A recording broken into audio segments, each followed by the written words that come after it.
Breaking right now, King Charles has appeared in public for the first time since an emergency hospital dash yesterday, which saw him have to cancel engagements. The palace said this was a result of complications from his ongoing cancer treatment. However, he is now going away for rest and recuperation this weekend. Of course, the goal is to get him on the state visit to Italy in just 2 weeks' time. It has been easy to forget that the king is battling very, very severe cancer and is having ongoing treatment and has done ever since the announcement. But Lady Colin Campbell has some disturbing, if important, news about his condition. We'll get analysis from Connor Tomlinson in just one moment, but first, here's what Lady C had to say. The king is not in any position health-wise to add to any stress and burdens that he already has. I mean, his cancer is not curable, or certainly, let me rephrase that, for public consumption.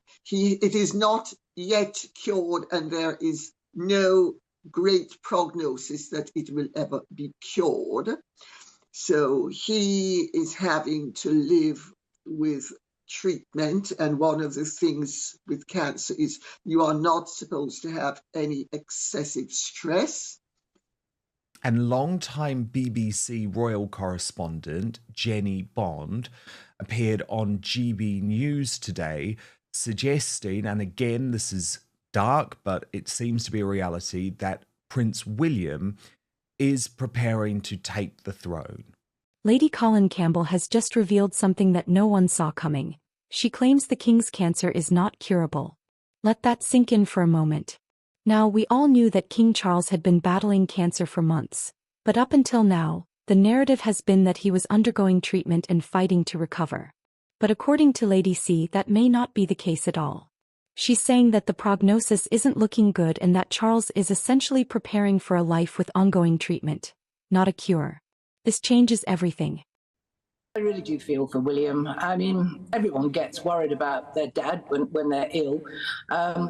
You know, he's had, as he says, a brutal year with not only his father's illness, but obviously Catherine's illness as well. And well, everyone might get worried about their dad. With William, the inevitable death of his father is going to completely change William's life. It's going to upend it. So that's a whole different ball game. So I'm sure he must be more concerned for himself and for his father than perhaps everyone else. But yeah, I suppose we should be somewhat reassured that William didn't come racing to his father's bedside. Yeah, that is a good sign.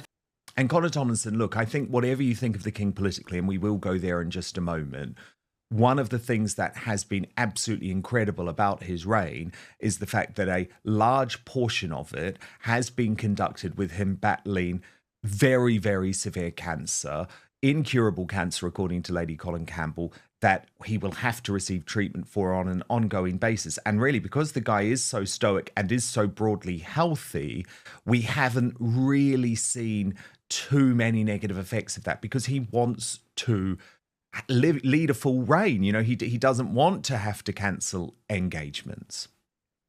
Yeah, I think Lady C was being very diplomatic and very kind there, but one does not have to read between the lines to say that a man in his mid to late 70s facing incurable, only treatable cancer, who has demonstrated signs of ill health ever since he took the throne, when his fingers looked inflamed when he was first signing official documents on camera, probably doesn't have that many years left. And I'm sure that he has a personal disappointment with that, because he waited to take the throne for many long years because his mother was a very long reigning monarch. But also I just feel immense sympathy for everyone around him. You know, I don't have much in common in terms of political worldview with the king, but that does not matter. It does not obscure my ability to say that, you know, his kids, even if they have fallen out with the the long documented feud that you've spoken about, Dan, between Meghan, Harry, and then William and Kate. Even if his kids have got bad blood between them, I feel sorry for them both to lose their dad and their grandkids to lose their granddad. I mean, I'm very lucky to have still got both sets of grandparents and obviously both parents in my life. Oh, that's incredible. Yeah, I will be absolutely beside myself when either of my granddads, succumb to the inevitable. And so, the three young princes and princesses who are looking at the prospect of having to attend in a short space of time as well, their great nans and then their granddad's funeral. I mean, it's going to be absolutely heartbreaking for them. So you can only pray for the king's recovery, if not for his sake, for at least for theirs. If what she's saying is true, it means that the monarchy could be looking at a major transition sooner than expected. And that leads us straight into our next big question. Is Prince William already preparing to take the throne? This is where things get really interesting. BBC royal correspondent Jenny Bond just said something that should have everyone paying attention. She suggested that Prince William is already mentally preparing to take over as king. Now think about this. William has had a brutal year. Not only is his father battling a severe illness, but his wife, Princess Kate, is also recovering from major health issues. And yet through all of this he hasn't dropped everything to sit by his father's side. Why? Because as Bond puts it, he's preparing for the inevitable. Yes, now it is worth just having a look at Camilla, because she was at ITV yesterday on set, meeting some of the daytime stars like Lorraine Kelly and Christine Lampard. And I guess the suggestion is, Connor, if things had been really bad for Charles, she would have stopped chatting to Dermot O'Leary and she would have got to the hospital. So perhaps that is a positive sign in some way. Although I have to say they are pretty independent, and it's often that Charles and Camilla do things separately. I think we do have to go there in terms of the politics. Now, this is an interesting one for me, Connor, because even when I posted last night saying God save the king when I revealed the news of him going to hospital on X, I had quite a lot of people replying to me saying things like, not my king, or I've lost respect for you now, Dan. The thing is, right, Connor, is that I am a royalist, I am a monarchist, so I believe in the institution. Now, that doesn't necessarily mean that you believe in everything that the monarch does. But like Reform UK, I argue that I'm a critical friend. And actually, Charles, over the course of his reign as king, not as the Prince of Wales, has done all right. He's certainly done a lot better than probably I thought he would when, as the Prince of Wales, he was obviously getting involved in political decisions all the time. However, there has been quite a lot of concern about people thinking that he has put more focus on the Muslim religion than the Christian religion in recent months, given he is the Church of England. And a lot of it was sparked by this video, Connor. Let's watch it, and then I'll get your reaction off the back.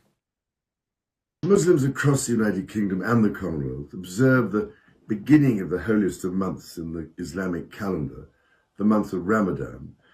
I just wanted to convey my heartfelt best wishes to you all, and to tell you just how much my wife and I are thinking of you at this special time of year. As this would have been a joyous time. Mosques would be filling with life, Muslim families would be coming together to share food and prayers, and many of them would be inviting their neighbours and friends, of all faiths and none, to join them. My wife and I can only offer you all our kindest and most special wishes, and stress just how greatly the contribution of Muslims to the life of the United Kingdom is appreciated and valued, embodying the Ramadan spirit of charity and selflessness. As the Quran says, God does not burden any soul with more than it can bear. We hope that you have a blessed and fulfilling Ramadan. Peace be upon you all. Let's be real. If King Charles's condition is this serious, then it makes perfect sense that William is already being groomed for leadership behind the scenes. And honestly, he doesn't have a choice. The monarchy has to keep moving, and if Charles's reign is cut short, William must be ready. And that's why William has been stepping up. More royal duties, more leadership responsibilities, and more behind-the-scenes preparation for his future as king. This isn't just a family crisis, it's a monarchic shift in real time. Now here's something that hasn't been talked about enough. Why is King Charles still working? If his illness is as serious as Lady C says, why isn't he stepping back? The answer? Because he doesn't want to. According to royal insiders, King Charles is determined to have a full reign, no matter what his health is like. That means pushing through treatments, keeping up appearances, and avoiding public panic at all costs. But let's be honest, how long can he keep this up? Cancer treatment is physically draining, and if the prognosis is truly as bad as Lady C suggests, then Charles may not have years and years left to reign. Connor Thomason, do you understand the concern over that video? Of course. I mean, the Quran would also justify stoning rape victims if a goat hadn't eaten the page, according to Islamic scholars. So the entire thing is incredibly absurd. I think most people are very worried about allowing an iftar to be hosted on crown property. I think Windsor Castle, if I remember correctly. And so in the last year, at least, if not few years, the monarchy has joined the government, particularly the civil service, BBC and the like, in showing more concern about the growth and sensitivities of Muslims living in Britain and around the world than the instantiated religion of Christianity that the king is meant to be the head of the Church of England. And so it's not shocking that people are getting disillusioned with the institution if it's occupied by a man who doesn't necessarily live up to it. Now, Dan, I feel much the same way as you do. I think Britain always needs a king. It's kind of ironic that the public at large is questioning whether or not it needs a king just as the third Charles rolls around. It seems that we're going up and down as to whether or not Charles should sit on the throne. But as a long-suffering Catholic who understands that the church is legitimate even if you have a bad pope, see the one sat there right now, I understand the need for tradition, I understand the need for hierarchy, and I understand the need for a kind of immanent transcendent, the spirit of England, to coalesce in a figurehead. And so when the king does inevitably pass on, we can only hope that Prince, soon to be King William, lives up to the expectations of the role and does a little better. But the final point I will make, if I may, is the political implications of this. I don't know, it might be a strange detour. If you read Douglas Carswell's piece in the Telegraph recently, he was talking about the need for a sort of great repeal and restoration bill to remove lots of laws in Parliament that the Tony Blair and sequel governments have put in place. And he suggested that we use orders in council to get rid of all of those laws to disband the civil service, and that would require the permission of the king. And I read that and I immediately thought, well, it's highly unlikely that Charles is going to do that because he is as much a man of Davos as Keir Starmer is. So it'd be very interesting to see what happens to the political role of the monarchy, which is usually frowned upon, but we are going to be in very uncertain times in only a few years, demographically, culturally, politically. When Charles passes on and William takes over, will he be more willing to support a government that wants to get rid of lots of laws on the books that are doing Britain down, or will he be more like his mother, not willing, grandmother, not willing to intervene in politics, or will he be like his father, a little bit more resistant on instinct to rapid political change, even if it's for the better of the country? It'll be interesting to see what happens when Charles passes on. Not that we're wishing to expedite that, but well, the fact that people are wishing to expedite it does reflect badly on Charles's ability to defend the faith rather than faiths. At some point, he'll have to make a difficult decision: continue leading the monarchy at great personal cost, or step aside and allow William to take over. And that's why this is so heartbreaking. Charles waited his entire life to be king. And now, just a year and a half into his reign, he's already facing an impossible battle. This isn't just about Charles and William. This is about the future of the monarchy itself. If Charles's reign is cut short, what does that mean for the institution? Will William be ready to take on such a massive responsibility? And more importantly, how will the public react? Let's not forget, there are still people in the UK who aren't sure about William as the next king. His approval ratings have been solid, but stepping into the role of monarch is an entirely different challenge. And with Harry and Meghan still in the picture, you know there's going to be even more media scrutiny. And what about Prince Harry? If Charles's health continues to decline, will Harry try to return to the royal fold? Or is that bridge completely burned? There's a lot at stake here. Indeed. Connor, I'm just going to bring in our royal mastermind, Angela Lev. Now, Angela Lev, as you know, will be with us for the uncancelled after show on Substack, www.outspoken.live, in just a couple of moments. But Angela thought it was really important to hear from you on this breaking news over Prince Charles. Are you sorry, King Charles. I can't believe I'm still doing that sometimes. Angela, are you concerned? Yes, I am concerned. But can I also say that I think the king is wonderful to Jewish people. I don't complain a word about it. It doesn't bother me that he's with Muslims and not being Christian, because I think he's very Christian inside. And I think that he's been very good to the chief rabbi, letting him stay with him so he doesn't have to walk or take him at some sort of car in break a Sabbath. And he's been incredibly kind to the Jews. He can go around and make you feel very warm. And I can tell you that not many people do that at all. So it's just a balance thing. And I would just say that about him. No, good point. And you are concerned, Angela, about Yes, this I'm hospital very concerned. dash. When they say that it's only a tiny bump in the road and not to worry about it, it's obviously quite interesting that he's come home on the same day. But it's obvious that if you are 76, which our king is, anything can happen. And it does make you feel that he's still got it. A lot of people have forgotten that he was having time. And so you have to actually make sure that you do understand that. He's had 6 months where he's worked unbelievably hard. So he is fit, but he mustn't overdo it for himself. And I hope that the Queen, Camilla, keeps him sort of resting and understanding that he's got this. There's obviously a worry. Obviously something went wrong. They said it was the normal weekly sort of doctors looking at him, but I don't think so. No. I think it's obviously not that. But, no, because he had to cancel engagements, and he, as you know, Angela, he cancel doesn't tomorrow, like doing cancel that. today. No, he doesn't like that.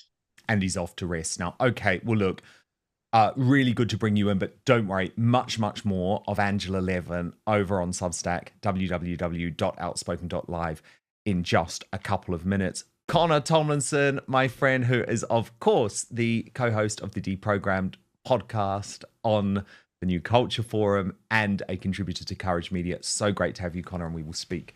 At this point, we have to ask, how much longer does King Charles really have?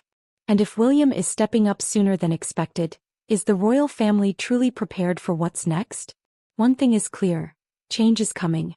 Whether it's in months or years, the UK is on the verge of a massive royal shift. And if the monarchy wants to survive, they'll have to handle this transition very carefully. So what do you think? Is the monarchy strong enough to handle this crisis? And do you believe William is ready to take the throne? Drop a comment below. I want to hear your thoughts. Alright folks, that's it for today's reaction. If you found this breakdown eye-opening, hit that like button, subscribe for more real talk on royal drama, and drop a comment below. Is King Charles hiding the truth about his condition? And is Prince William ready to step up? Let's talk about it.